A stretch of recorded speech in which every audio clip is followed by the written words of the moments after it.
Toutes nos sincères excuses pour le démarrage tardif de cette émission dû à quelques soucis techniques.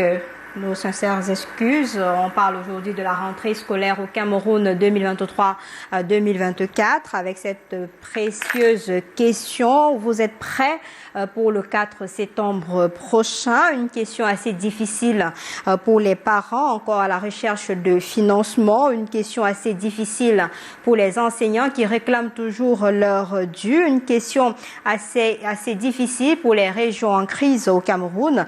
Une question assez difficile pour le gouvernement qui, malgré les assurances en termes de sécurité, de lutte contre l'inflation, de la disponibilité des fonds, la pilule reste également difficile à avaler. Au Cameroun, en tout cas, prêt ou pas, les cloches vont sonner lundi à partir de 7h30 dans tous les établissements scolaires du Cameroun.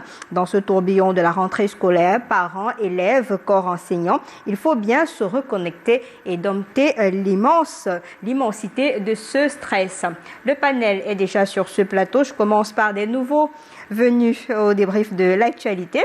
Apollinaire Ngassa, président national du syndicat des libraires et papeteries du Cameroun. Bonsoir et bienvenue. Bonsoir madame, bonsoir à tous les téléspectateurs de Canal 2, bonsoir à tous les libraires du Cameroun. Comment vous allez vos activités? Nous sommes à moins de 3 jours à la rentrée scolaire. Si je dis que ça ne va pas, je mentirais. Mais ça ne va pas comme on l'aurait souhaité. Parce que il y a la crise économique qui bat son plein. Et également les écoles qui ne veulent pas lâcher prise parce qu'ils sont devenus des libraires cachés dans les sacs, sous les tables, quoi. Donc ce qui fait que les libraires ne peuvent pas se mouvoir gaillardement parce que leur part du marché aussi est siphonnée par certains chefs d'établissement, surtout du privé. D'accord.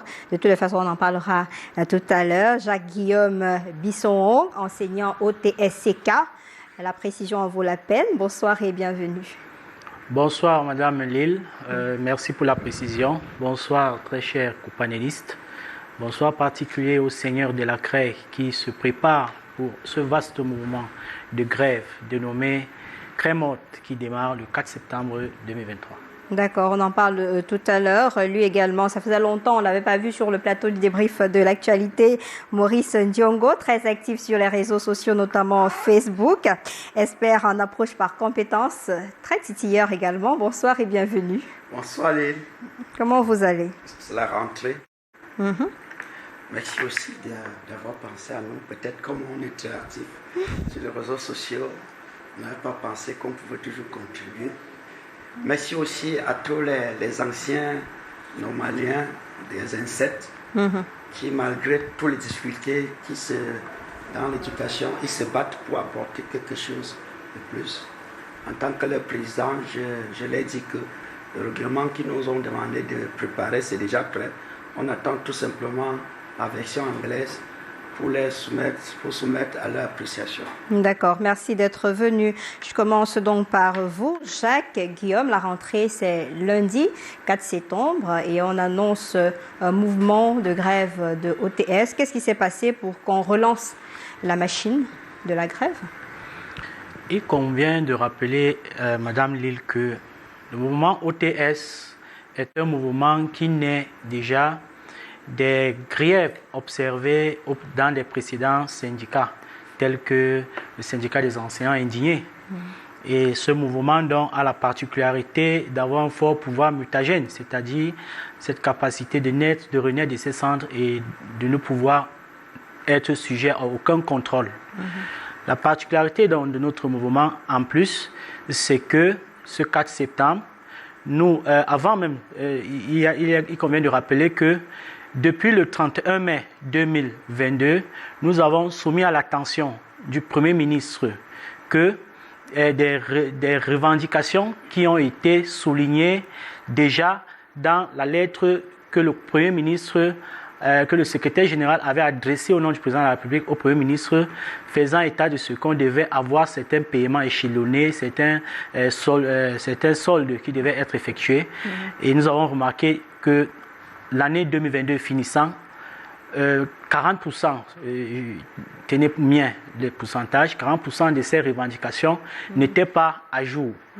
Fort de cela donc, il convenait donc pour nous d'adresser cette lettre au Premier ministre pour faire l'état des lieux et lui signifier notre intention de grève. 15 mois après les échéances, nous sommes donc dans l'obligation de déclarer un mouvement vaste qui va s'étendre dans tout l'étendue du territoire national. Le mouvement OTS va se déverser dans les établissements sous le label Crémote. Et sur ça, nous croyons que nous n'allons plus rechigner, nous n'allons plus céder, puisque précédemment, l'année dernière déjà, nous avons essayé de donner une chance au gouvernement. Ils nous ont roulé dans la boue, comme ils savent bien le faire, il faut le signaler. Ils nous ont roulé dans la boue, ils nous ont fait des promesses. Et vous voyez là, il y a un document de communication du gouvernement. Je ne sais pas si on reviendra là. Permettez-moi s'il vous plaît. Il y a un document de communication du gouvernement où le ministre de la Communication a pris sur lui d'annoncer que le gouvernement devait prendre des dispositions pour que dès le 22 juin dernier, juin 2022, on devait rentrer en possession de nos avancements et nos rappels d'avancement. 15 mois plus tard, nous n'avons rien, raison pour laquelle nous pensons que nous exprimons notre ras-le-bol. D'accord, c'est bien compris. Apollinaire, on a peur de la rentrée au regard de quelques inquiétudes? Oui, écoutez, mon compagnie, ça me fait donner le froid d'eau parce que s'il n'y a pas d'école, les libraires ne vivent pas au Cameroun. Parce qu'au Cameroun, les libraires sont à 90% scolaires. Hein. Si l'école est morte, ça veut dire que la librairie également sera morte. Donc nous ne souhaitons pas que ça arrive jusque-là. Nous souhaitons que le gouvernement pourra bien écouter le son de détresse des enseignants et résoudre les problèmes aussitôt pour que vive vraiment l'école. S'il faille que les enseignants restent à la maison, ça veut dire que les enfants vont rester à la maison. Ça veut dire que même les parents d'élèves qui sont en train de prier tous les dieux du monde pour que l'école commence vite, parce que la période de vacances là, c'est une période très difficile pour les parents parce que le budget augmente. Or, quand les enfants sont à l'école, les parents sont un peu allégés. Donc nous souhaitons que le gouvernement puisse comprendre le cri des enseignants et que vraiment l'école ouvre les portes D'accord. Est-ce que dans vos activités, puisque la lettre de OTS, c'était une lettre déjà disponible, est-ce que vous avez ressenti ça à votre niveau dans vos activités? Peut-être oui, parce que quand nous regardons un peu nos chiffres par rapport à l'an dernier, nous sommes nettement en baisse. Peut-être que c'est cette grève annoncée qui fait à ce que les parents ne se ruent pas vraiment vers les librairies comme par le passé. Ou même les enseignants, parce qu'ils ont aussi besoin de la documentation pour pouvoir travailler. Oui, puisque les enseignants ont besoin de la documentation et ce n'est qu'en librairie qu'on peut le retrouver. Donc si les enseignants ne sont pas à l'école, ça veut dire que les libraires aussi auront des difficultés pour pouvoir payer pouvoir honorer leurs engagements, puisque nous avons pris des énormes crédits pour mettre dans nos librairies, espérant que nous allons vendre pour payer à échéance. Donc si déjà le 4 septembre c'est la grève, les librairies seront vraiment en difficulté. Alors, Maurice, oui. Comment est-ce que vous entrevoyez le 1er septembre au Cameroun? C'est vrai qu'il y a les préparatifs sur le terrain, il y a les assurances données par le gouvernement du Cameroun, il y a cette menace de OTS. On a lieu de se poser la question, est-ce qu'au Cameroun on est prêt pour le 4 septembre? Je ne pense pas qu'on peut dire qu'on est prêt parce que le problème entre les enseignants et le gouvernement, c'est un peu comme un mari qui trompe la femme, croyant que l'enfant ne va pas cesser d'être allaité. Vous voyez, on avait échelonné l'appurement des aérés jusqu'à 15 mois, jusqu'au août 2008. Alors, on ressent ce que, à partir de ce mois-ci, ça devait être tout appuyé. Mais on se rend compte que ça n'a pas été fait, comme l'OTS reprend en force. Et près de 1200 enseignants, il y a certaines personnes qui ont touché, qui ont été virées, mais il y a plus de 1200 enseignants qu'on a recensés, qui n'ont pas été pris en charge. Pendant ces temps, On a pris les enseignants sous matricule. En attendant que la technique arrange un peu votre micro pour permettre aux téléspectateurs de mieux vous écouter, je voudrais revenir un peu sur Jacques Guillaume tout à l'heure. Est-ce que vous avez fait l'approche au niveau des départements concernés avant cette rentrée scolaire du 4? Est-ce qu'il y a eu une réunion entre-temps entre OTS, CK, OTS et les différents ministères en charge de l'éducation? Il convient de rappeler que pour ce qui est des réunions de concertation, le gouvernement, dans sa manière toujours de vouloir mettre les gens dans l'entourloupe, ils ont eu à sélectionner déjà certains syndicats. Il faut souligner par exemple que le syndicat du CK, par exemple, n'avait pas été consulté, mais n'a pas été appelé, alors que c'est un syndicat pour nous. Dans notre plateforme OTS-CK-OTA, ce syndicat de CK est un syndicat père ou fondateur ou bien guide, parce que ce sont des messieurs qui militent, qui se syndiquent depuis des années. Donc nous avons quand même eu à échanger d'abord entre nous les syndicalistes et après avec le gouvernement, et nous les avons fait comprendre que parmi les principales revendications, nous les avons axées en deux. Premier axe, c'est premièrement une signature et adoption du statut particulier de l'enseignant. Nous avons signifié cela nettement et clairement à l'État en leur montrant que... Ça avait été promis de toutes les façons depuis. Ça a été promis depuis 2002, un décret même est sorti sur ça, aucune application. Et parce que dans ce statut particulier, il y aura l'automatisation des salaires, le déplafonnement, et ça c'est vraiment un critère très important, le déplafonnement indiciaire. Voyez-vous, les enseignants sont les seuls fonctionnaires dans le corps public qui ont un plafond des indices de 1140, alors que les autres atteignent le plafond de 1400 d'indices. Ce qui fait qu'un enseignant, jusqu'à date, un enseignant peut travailler, atteindre son plafond de 1140 à moins de 10 ans avant d'aller à la retraite, et les 10 dernières années, il n'avance plus, il travaille avec la même motivation, et c'est l'une de nos motivations.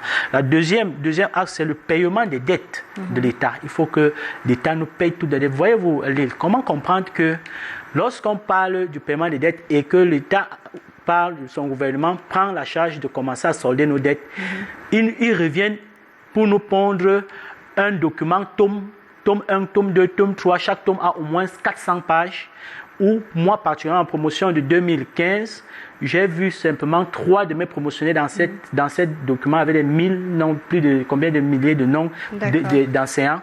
Ce qui fait qu'en réalité, on a l'impression qu'ils veulent nous plonger dans une entourloupe. Ils n'ont pas la réelle volonté de résoudre nos problèmes. C'est pourquoi nous sommes encore plus motivés à atteindre nos objectifs. Allez-y maintenant, je pense que c'est OK avec votre micro, puisque les techniciens travaillent d'arrache-pied sur le sujet. Je disais que le problème s'est situé à 2 niveaux. La prise en charge au ministère et des problèmes liés aussi à la profession. Pour partie de ce qu'il dit, il parle de ces élèves. Il y a toute une classe, en 2015, il y a toute une classe, les gels de l'INSET, qui n'ont pas été pris en charge depuis dans la même liste. C'est ça. Il y a près de 1200.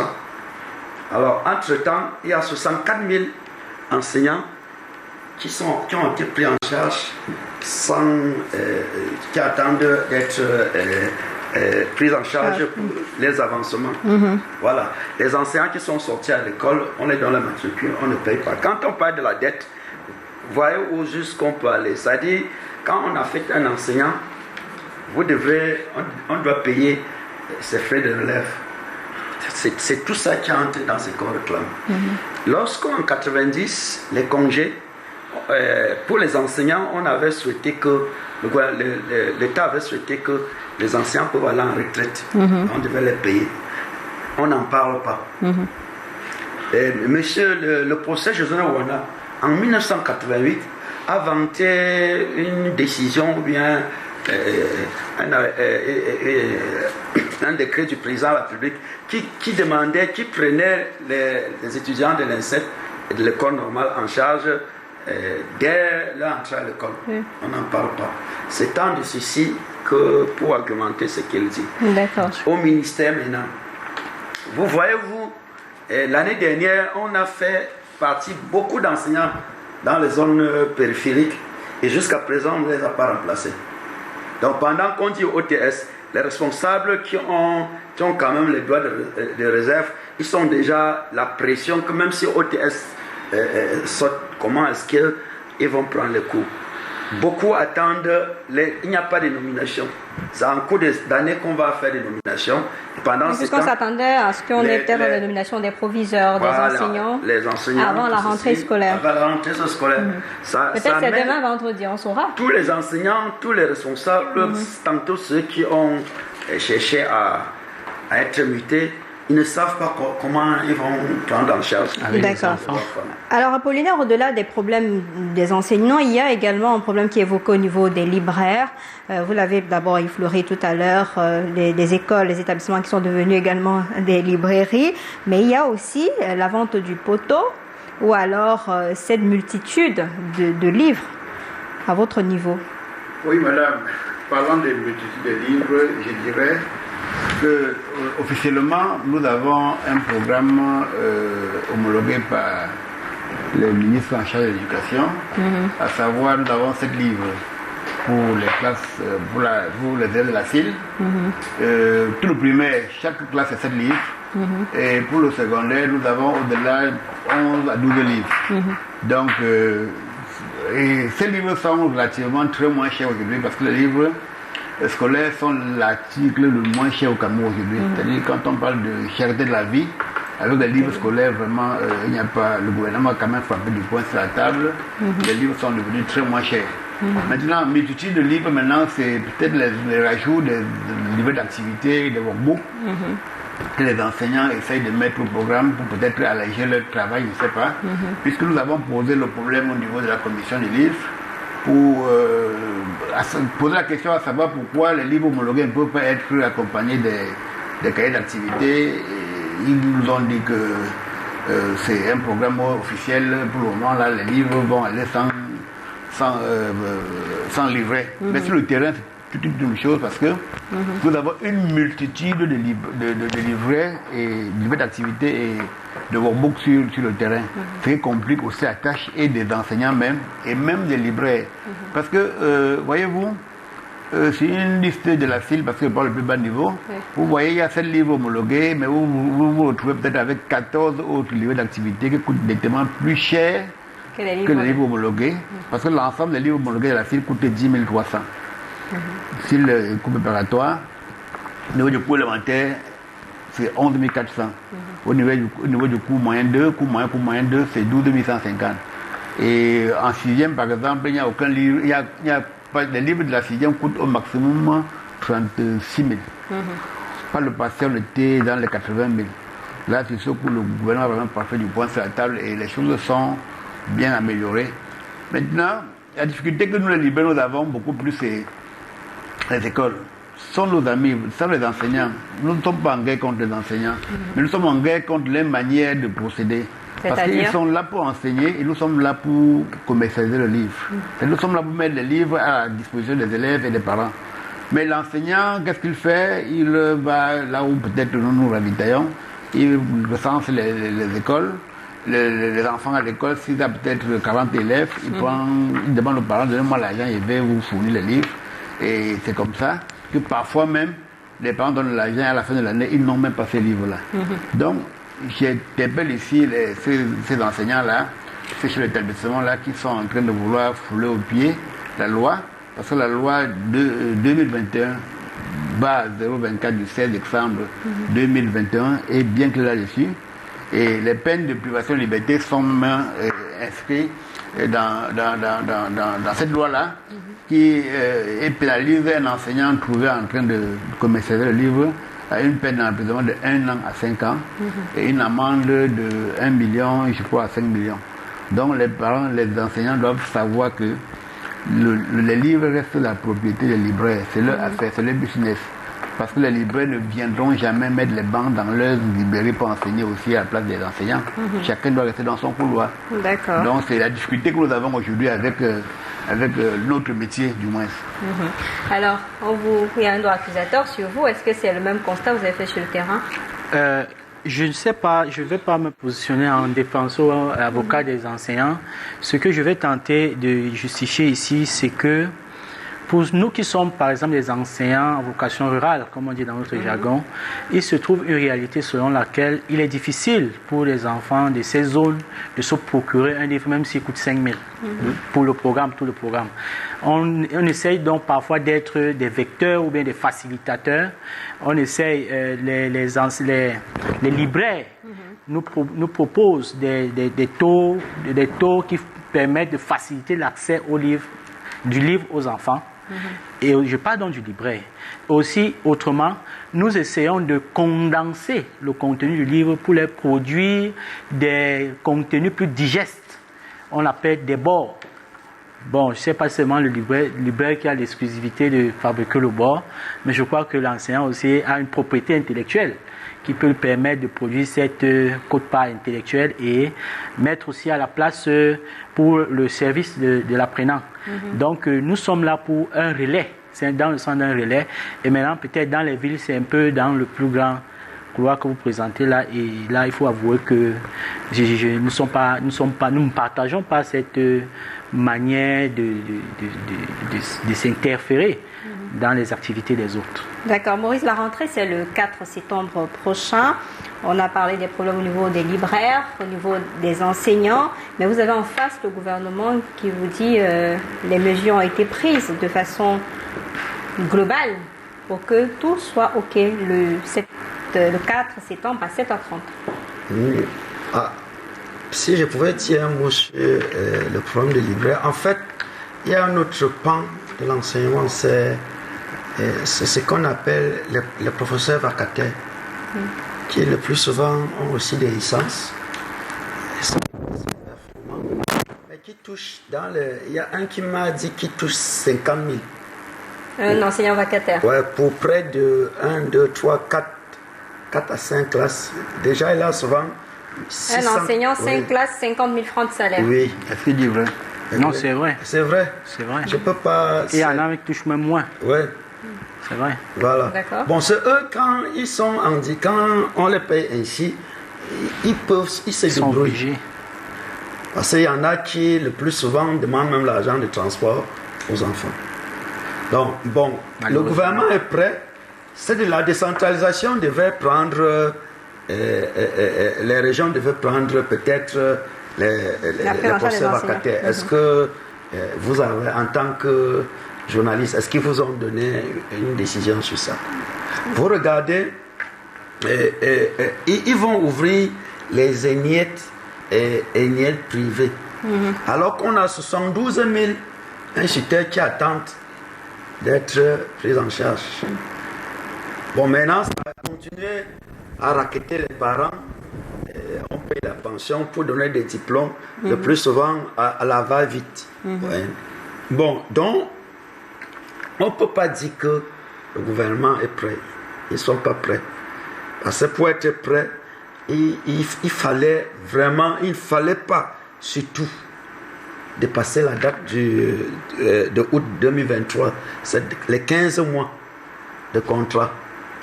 Voilà, donc je pense que comme naturellement ils essayent de dire oui, nous sommes prêts, on parle à la radio, ainsi de suite. Ce qui va se passer, c'est que les enseignants vont tourner à la fin. Lorsqu'on va commencer à les embêter, ils vont entrer en classe, ils ne vont pas enseigner.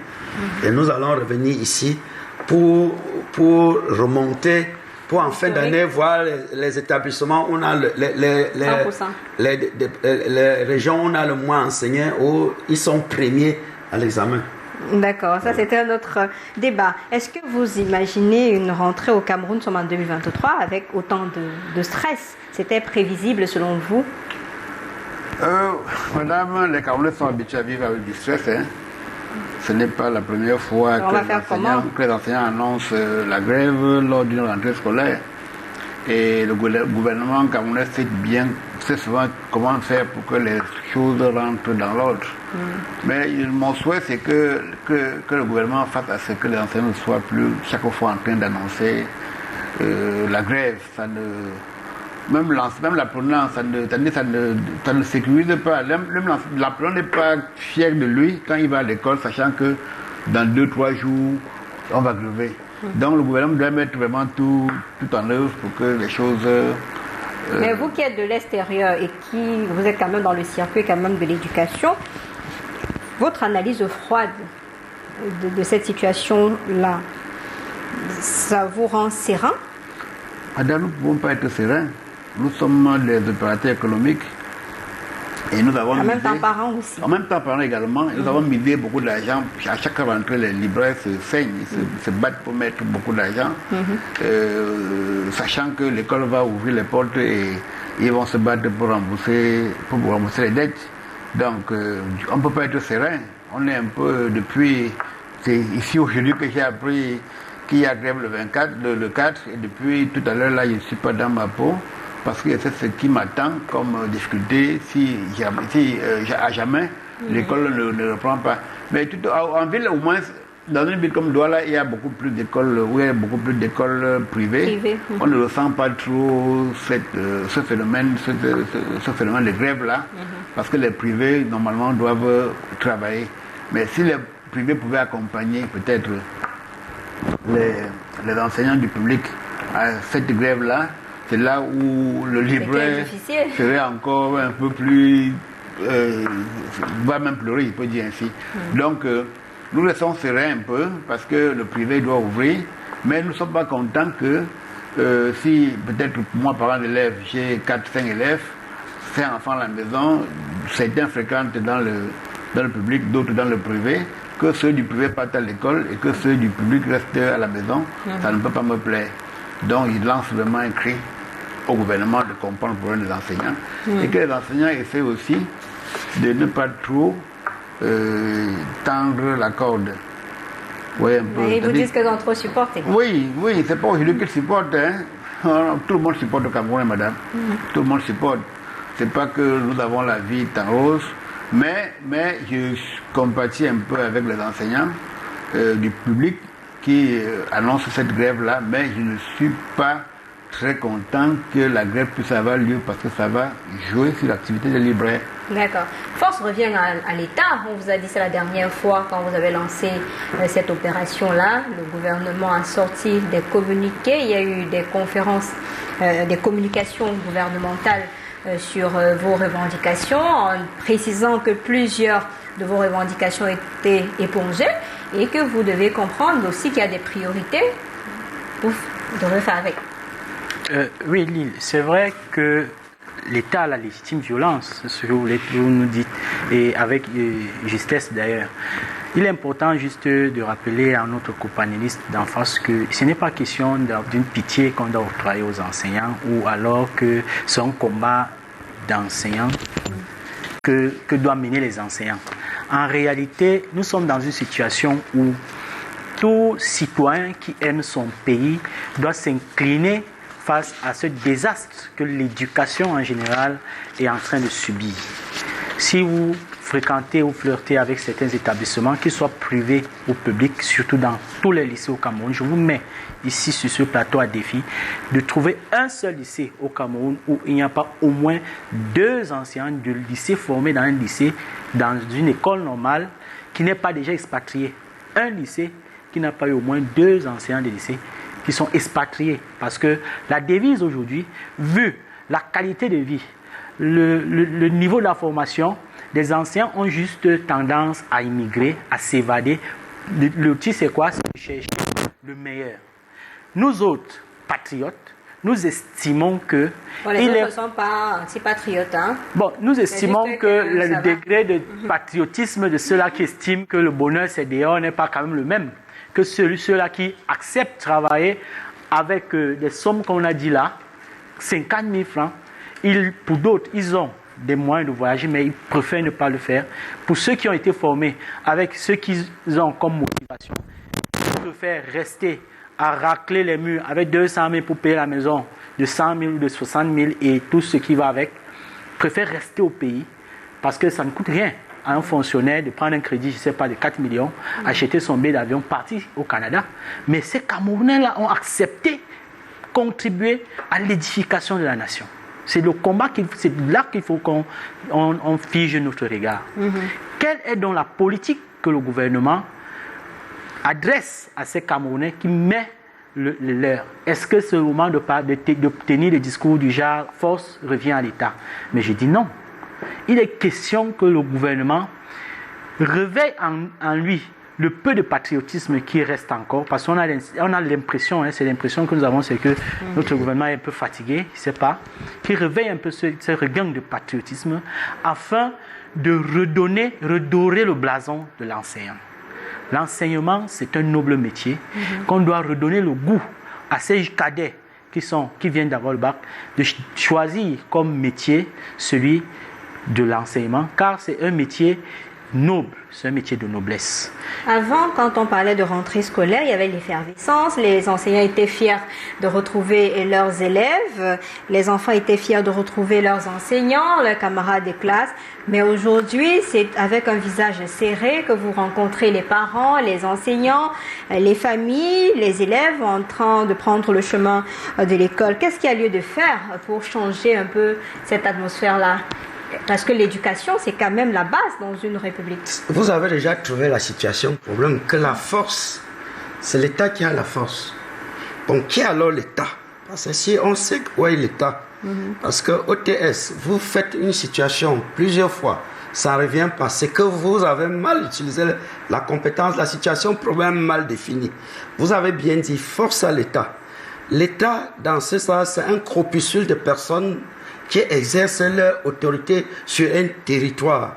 Et sur cette situation problème, je veux dire aux enseignants que j'ai vu un document aussi, vous avez écrit discrimination salariale, la vérité des chiffres, et vous comparez aux militaires.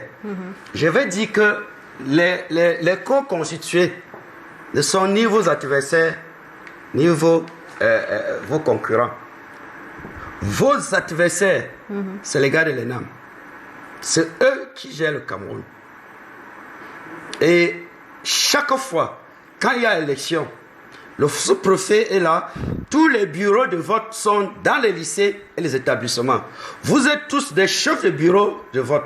Quand vous êtes des inspecteurs, on simule, on vous paye 50 000. Quand vous êtes des inspecteurs, on simule cette histoire des observateurs, on vous donne 150 000. Pour 7 ans.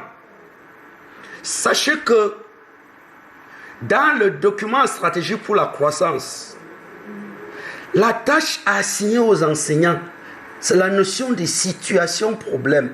Quand il y a un problème, vous devez décrire, la solutionner pour tout le monde. Or, si vous êtes incapable déjà de retrouver la solution de votre problème, sachez que le Cameroun est fini. Donc, il faut que les enseignants sachent qu'il n'y a aucune communauté plus grande, plus installée que les enseignants. Même le RDPC n'est pas plus installé que nous. Donc, chacun doit réfléchir. Et comme lui dit, que l'État, fait tout pour que l'État soit pas les gars de l'ENAM, que ce soit les enseignants. Je veux dire qu'il faut aujourd'hui que les enseignants s'apprêtent à changer de paradigme. Changer de paradigme, c'est de faire quoi? C'est que l'école normale devient la plus grande école du Cameroun et non l'ENAM. Je pense, Lynn, avoir répondu à votre question. C'est la patate qui a accepté d'être mangée crue. Oui, allez-y. Peut-être il a besoin de vous répondre. J'ai eu l'impression que il n'a pas, mon companiste de gauche, de droite, n'a pas bien lu l'entête du document qui vient d'intituler, parce que déjà dans notre prise de parole, OTS n'a jamais comparé son revenu salarial ou bien ses indices avec celui des militaires, et de deux, dans le document que nous avons parcouru, il est question de comparer les indices, les différences entre les indices et salaires des corps de fonctionnaires en général, d'une part, par rapport à ceux des hommes en tenue et administrateurs. C'est un fait. On n'a pas dit qu'on se compare avec les hommes en tenue, mais le fait montre qu'à indice 100, par exemple, une différence de salaire est de près de 6 700. C'est eux l'État. Bon, maintenant, on ne dit pas que on a quelque chose contre l'armée. Ce qu'on pense juste, c'est que cette discrimination, donc c'est là que la terminologie discrimination, cette discrimination n'est pas normale dans un état de droit.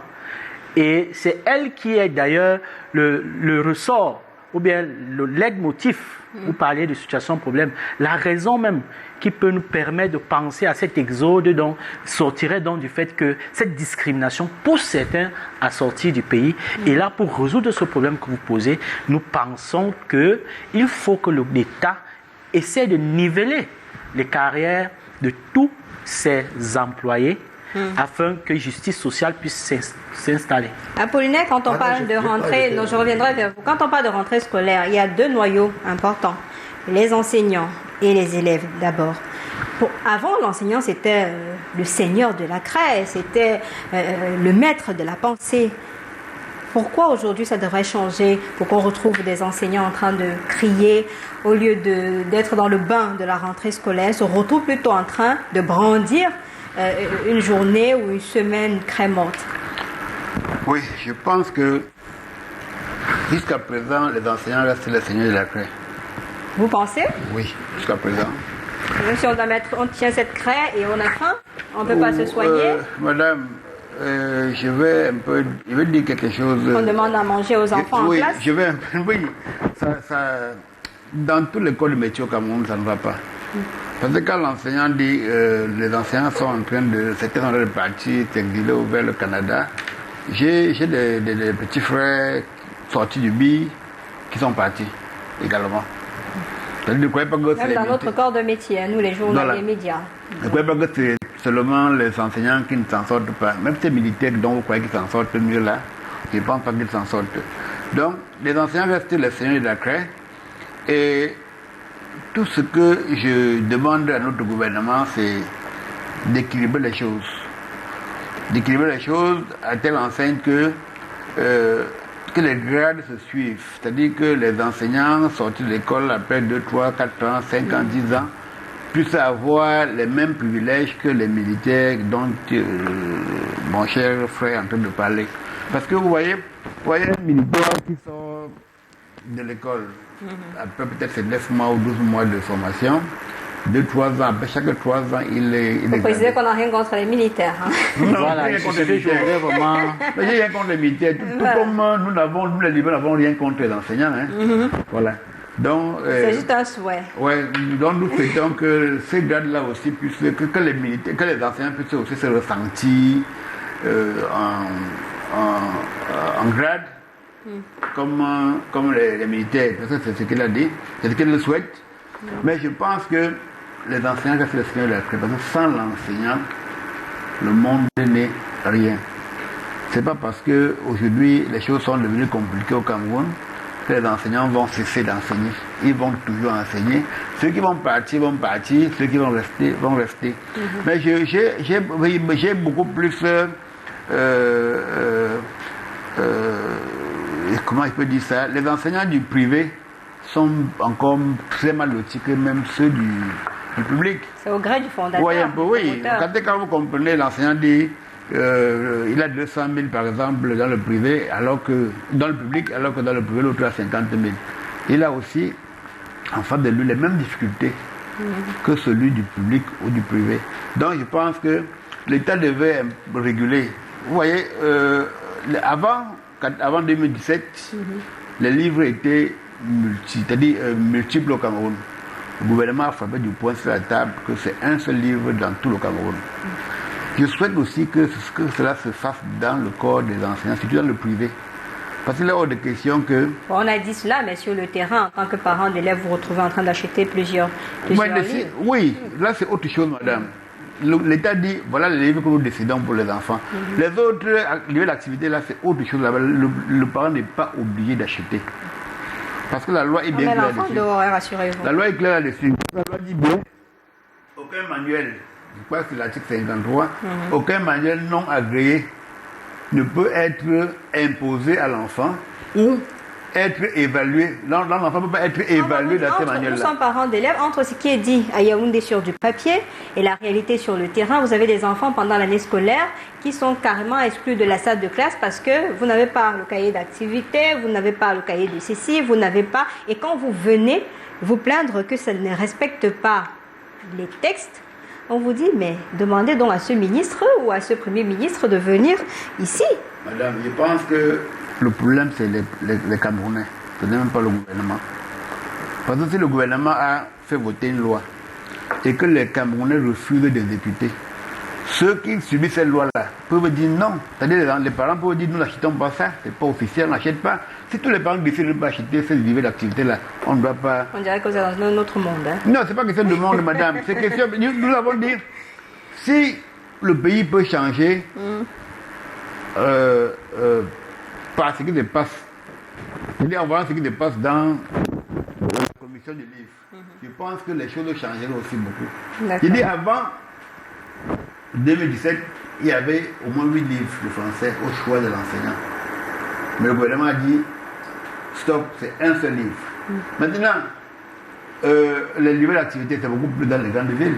Dans les villages, il n'y en a pas. Lui, qui est l'enseignant de la zone rurale, là-bas, on n'en parle même pas des niveaux d'activité. Là, le livre, même, il n'y a pas. Il n'y en a pas, voyez un peu. Donc, c'est pour vous dire que si les parents décident que nous n'achetons pas ce livre aux enseignants ou à nos enfants parce que c'est pas homologué, les enseignants seront obligés de le faire avec ce que les pouvoirs publics ont décidé. Parce que ces livres sont des livres évalués par des enseignants chevronnés. C'est eux les enseignants qui évaluent ces livres comme un programme. Ce n'est pas moi le libraire. Je ne fabrique pas de livres. Je ne fais que vendre ce que l'État a décidé que les libraires doivent vendre. Donc il faut avoir un même statut un peu comme les autres. Mais il y a aussi que la rentrée des enseignants a déjà eu lieu. Et il faut préparer les cours à dispenser. Est-ce que ce climat-ci ne pourrait pas affecter la qualité déjà des enseignements dès le top départ pour avoir une incidence sur la qualité des enfants qu'on va former tout au long de l'année?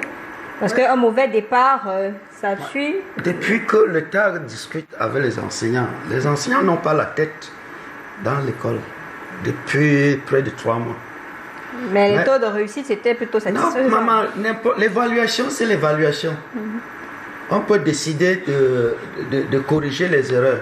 Vous délibérez à 8? Oui, je vais maintenant revenir toujours... Vous êtes à 8, on délibère parfois même à 6, 7. Je vais revenir au problème des enseignants parce que depuis 2010, l'UNESCO a demandé aux enseignants de centrer les revendications sur eux. Et, chers collègues, l'année dernière, quand nous venons sur ce débat, les enseignants nous ont dit en Côte d'Ivoire, les enseignants touchent 3 fois ce que nous avons ici. Ça veut dire que l'État, en Côte d'Ivoire, c'est les enseignants. Ici, ce n'est pas nous. Vous comprenez? En Allemagne, ce sont les enseignants. Donc, quand on dit force à l'État, c'est un rapport de force. Il faut se mobiliser pour aller affronter l'État. Comment le faire? Je n'ai jamais compris pourquoi, je comprendrai même pourquoi les professeurs de l'enseignement technique peuvent gréver. Pourquoi? Dans la réglementation, on a demandé de faire des incubateurs, de transformer les lycées en entreprises. Madame, nous sommes 3 enseignants qui avons monté le cours d'installation électrique, qui donnent les compétences pour maintenir le réseau électrique de tout le Cameroun. Quand Enio est venu, AES est venu, il n'a pas chassé les gars. Quand Enio, il travaille avec eux, cela veut dire que nos gars sont bien. Il suffit aux enseignants d'électrotechnique d'ouvrir leur incubateur dans un atelier. Je ne pense pas que Enio enverra encore à FONAC que un ingénieur pour déconsigner l'ouvrage. Avec ceci, l'argent qui entre, on paye les primes qui sont 2000, on peut payer en génie civil. Vous transformez les ateliers de génie civil, il suffit de créer en entreprise et que nous faisons seulement l'entretien routier. Ça peut payer 50 000 francs par les enseignants de primes par mois. Si vous prenez le lycée technique agricole qui est à Yabassi, à partir de là, nous faisons toutes les productions. Donc, pour dire aux enseignants que moi en tant qu'électrotechnicien, j'ai enseigné beaucoup la physique et on nous enseigne là-bas, dans le moteur asynchrone, que pour s'opposer à un système, il faut le suivre. Tous ceux qui font, on va vous dire que la loi de Lenz tourne, le moteur asynchrone est compris sur la loi de Lenz. Et on vous dit que le courant induit à un centre, que ses conséquences ont tendance à s'opposer à leur cause. Mais dans le moteur asynchrone, on le suit. Et c'est ce que les footballeurs ont fait. Eto'o ne s'est pas opposé. Il a tout fait. Il a pris le secteur football. Monsieur le professeur enseignement technique, ne grevez pas. Prenons notre secteur. D'accord. On est en train de faire le dernier tour de table. Quel est le message que vous adressez en regardant votre caméra au gouvernement, puisque votre lettre de menace est déjà disponible, opération Crème Morte. Votre souhait, on a encore vendredi, samedi, dimanche, pour permettre à Yaoundé d'organiser une conférence de presse, une communication gouvernementale, pour essayer de voir ce qu'il y a lieu de faire avant lundi matin. Il est important pour moi de signaler ou bien de préciser que le corps enseignant, où je ne suis pas venu ici pour comparer les enseignants d'un autre métier que ce soit, oui, on respecte son argument et son point de vue. Voilà, mais plutôt d'assurer un bien-être au métier ou bien au domaine du secteur d'éducation. Voilà. Et en plus, maintenant, je me suis demandé encore si mon spécialiste en compétences est au Cameroun ou bien alors il est dans les lycées des villes, simplement parce qu'en réalité, tout ce qu'on peut entreprendre, que ce soit dans les lycées techniques ou à vocation générale, ces actions insolites vont se heurter à la roubladise ou bien à la phagocytose du système. C'est vraiment un peu pour être bref. Maintenant, pour ce qui est de nos propositions, de nos attentes, face vis-à-vis du gouvernement, nous attendons. Des points sur lesquels il faudrait se pencher pour que les cours commencent normalement lundi avec des enseignants galvanisés. Non, il faudrait déjà que le gouvernement sache que le 4 septembre 2023, tous les enseignants seront à l'établissement avec une tenue noire, tenue de deuil. Ces enseignants vont prendre service, mais écriront au tableau Crème Morte. Tous les enseignants vont le faire, vous pouvez me croire sur parole, pour savoir que ces enseignants sont sensibilisés. Oui, puisqu'on a attendu 15 mois, rien n'a bougé. Pour le moment, on va passer à l'acte. Ces enseignants sont sensibilisés. Puisque face à tout cela, nous avons déjà aussi, nous sommes avertis de ce que nos chefs d'établissement auront des instructions de réprimer, de nous museler. Nous avons sensibilisé donc nos enseignants et nous allons le faire ces jours qui suivent à ne répondre que par du silence. Et après avoir déposé sa craie, sa mallette ou bien sa mallette pédagogique dans la salle de classe, on rejoint la salle des profs ou la cour s'il n'y a pas de salle de profs pour tenir des messages, des slogans tels que Crème Morte, OTS. Je vous demandais, votre attente, c'est quoi? C'est-à-dire que le gouvernement est en train de nous regarder, puisqu'on n'est pas là pour militer ou encourager un faux départ de la rentrée scolaire. S'il y avait un point important sur lequel il faut actionner pour que lundi, véritablement, vous démarriez quand même, ou bien vous annulez même cette grève-là, ce serait quoi? C'est-à-dire que le point le plus urgent. C'est vrai que la réponse prend du temps, je vous comprends, mais il fallait déjà qu'ils disent ce qui va se passer. Maintenant, pour ce qui est de nos attentes, nous avons dit la liquidation pure, simple et sans délai des dettes, première chose. Deuxième chose, un statut particulier de l'enseignant. Voilà les deux grands axes sur lesquels nous attendons le gouvernement. S'il communique sur ça vendredi, vous avez notre parole. Lundi, il n'y aura pas de grève. Au cas contraire, le temps ici. Les ministères des enseignements, les ministères en charge de l'éducation au Cameroun ont suivi ces points-là. On espère que d'ici vendredi, samedi ou dimanche, on aura une communication gouvernementale sur cette menace de OTS. Toujours est-il, on a besoin des enseignants avec un corps sain et un esprit sain pour l'avenir de nos enfants. Apollinaire, votre souhait de fin? Oui, déjà en tant que libraire et pour... Déjà, en tant que parent d'élèves, je souhaiterais que l'école commence véritablement le 4 septembre à 7h30. Je vais dire aux parents et aux élèves que les librairies sont bien achalandées aujourd'hui pour les attendre à venir faire leurs emplettes par rapport à la rentrée scolaire. Les livres sont en abondance aujourd'hui. C'est pas comme par le passé où il y avait rupture. Il y a quelques ruptures, mais ce n'est plus criard comme au début de 2018 où les parents allaient de librairie en librairie pour chercher les livres. Les livres sont là aujourd'hui et au plus homologués. Et mon cri maintenant, c'est envers les chefs d'établissement qui confondent l'école et la librairie. Il faut qu'ils restent dans leur couloir parce que nous, au syndicat des libraires, nous avons mis une brigade sur pied pour contrôler ces écoles qui essaient de siphonner notre part de marché. et nous n'allons pas lésiner sur les moyens pour que la loi soit respectée. D'accord. C'est ce que je tiens à dire au chef d'établissement. Nous ne sommes pas des ennemis, je l'ai dit tantôt, nous sommes des amis, mais les amis ne doivent pas se poignarder entre eux. Chacun doit rester dans son couloir, les libraires doivent vendre les livres, les enseignants doivent enseigner, et chacun aura joué sa partition. Les libraires, qu'est-ce que les libraires font?